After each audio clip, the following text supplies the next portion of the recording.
अक्सर लोग ये शिकायत करते हैं कि मेरी दुआ कबूल नहीं होती। मुझे ऐसा लगता है कि हमें अपने रब से मांगना ही नहीं आता।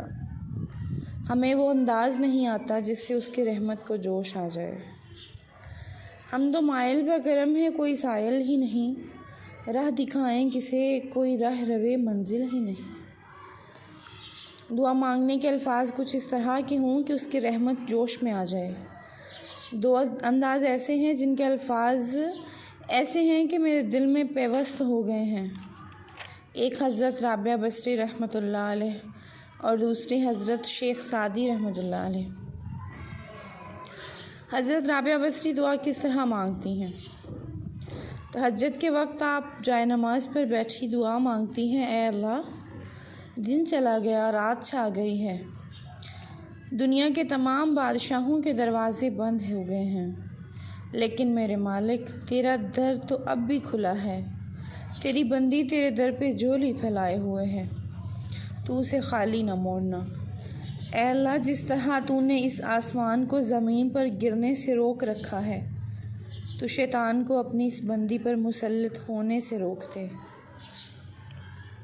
और शेख सादी रहमतुल्लाह फरमाते हैं, ऐ अल्लाह, तुझे औलाद फ़ातिमा का वास्ता, मेरा ख़ातिमा ईमान पे करना। मेरे मालिक तेरी मर्ज़ी है, तू रद्द कर ले या कबूल कर ले। मेरे ज़िम्मे है मांगना, तू बेनियाज़ ज़ात है, तू कबूल कर ले या ना करे। लेकिन अल्लाह, मैंने भी औलाद फ़ातिमा का, अहले बैत तहार का दामन थाम कर तुझसे मांग रहा हूँ। अब मैं देखता हूँ कि तू मेरी ज़ात को देखता है कि फिर औलाद फ़ातिमा का वास्ता देखता है। तो कुछ अल्फाज, कुछ अंदाज़ इस तरह के होने चाहिए कि अल्लाह की रहमत को जोश आ जाए। ए यूसुफ़ व याकूब के मालिक, हज़रत यूसुफ़ अलैहिस्सलाम को कुएं से निकाल कर मिस्र के तख्त पर बिठाने वाले अल्लाह, यूनुस अलैहिस्सलाम को मछली के पेट से ज़िंदा निकालने वाले मालिक, इब्राहीम अलैहिस्सलाम को नमरूद की आग से ज़िंदा रखने वाले अल्लाह, तो हमारे हाल पे अपना फ़ज़ल फ़रमा।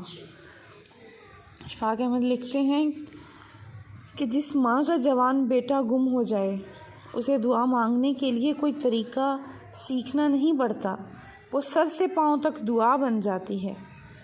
जब भी मांगें इसी तड़प के साथ मांगा करें, वो बेनियाज़ ज़ात है, कुन फरमा देगा।